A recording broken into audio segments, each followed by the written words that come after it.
Liviakis. Welcome to Body Beautiful. Now, this is a show where we chit-chat with local professionals about the latest in cosmetic procedures. Plus, we take your calls live on the air. With us today, we have plastic surgeon Dr. Elizabeth Lee, and a little later on, we'll have what we call the best of Body Beautiful.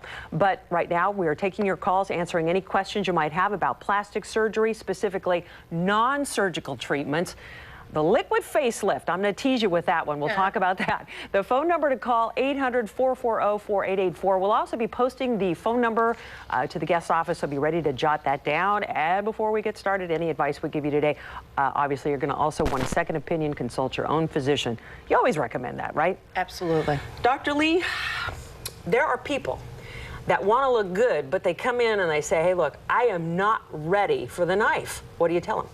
There are a lot of things that we can do that are non-surgical. There are some people who will get minimal results without surgery, but a lot of people fall into that category where surgery is too much. And so what we can do is address issues of loss of facial volume and changes in facial volume, like getting creases around the nose, or the parentheses that are being advertised on TV, and also a lot of loss or shift of volume around the eyes. And so we can treat a lot of this stuff with injectables. Well, you're saying shift of volume. Conventional wisdom was, just scoop it out and tighten it up. Exactly. And so when we scooped it out and tightened it up, we got that sort of through the wind tunnel at 400 miles an hour look very, very often. Very unattractive. Yes. So as plastic surgery has evolved, what we have done is really analyze what is happening when the face ages. And where it used to be that we just had this concept, there was too much skin and too much fat, and if we tightened up the skin and took out the fat, we would have a rejuvenative look, or a rejuvenated look. It's in fact not the case. And so well, you've seen people who've had a lot of plastic surgery, and down the line eventually it looks like a skin tighten over a skeleton. Right. All right. So there are fillers, there are temporary, there are permanent. Just quickly line out what's available currently. Well, there are a variety of fillers that are available currently, and as I look at them, there are the fillers that are permanent, and there are the fillers that are temporary.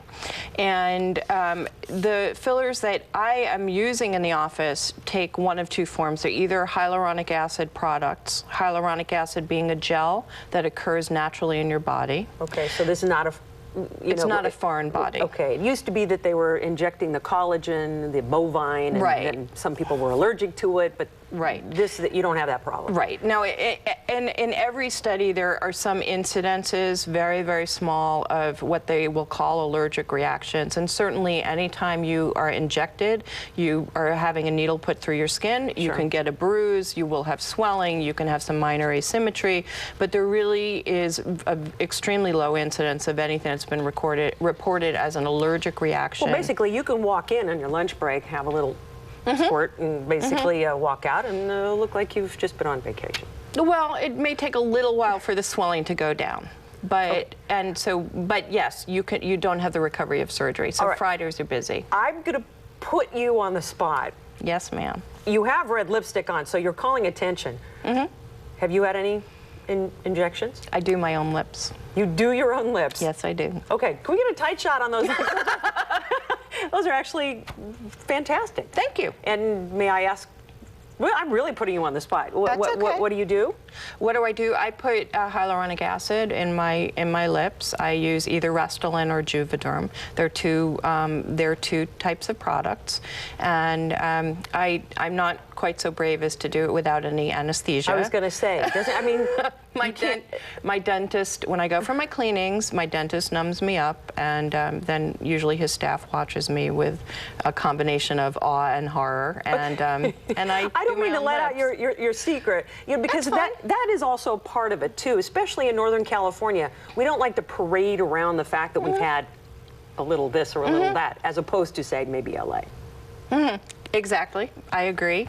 We're in Northern California. Patients are very concerned about their privacy and about really looking natural. And part of what I do when I consult with a patient is to remind them that it's not really natural looking to have absolutely no facial lines by the time you reach 55. So that we set expectations appropriately, because when you're overfilled, right, and when you have no facial lines, then you look odd. You do, yeah. You can't. Yeah, everyone loves a little laugh line. Exactly. Okay. Exactly. I've got all the phone lines are already lit up, and I promised we'd get to those calls. But first, we need to take a quick break. But for more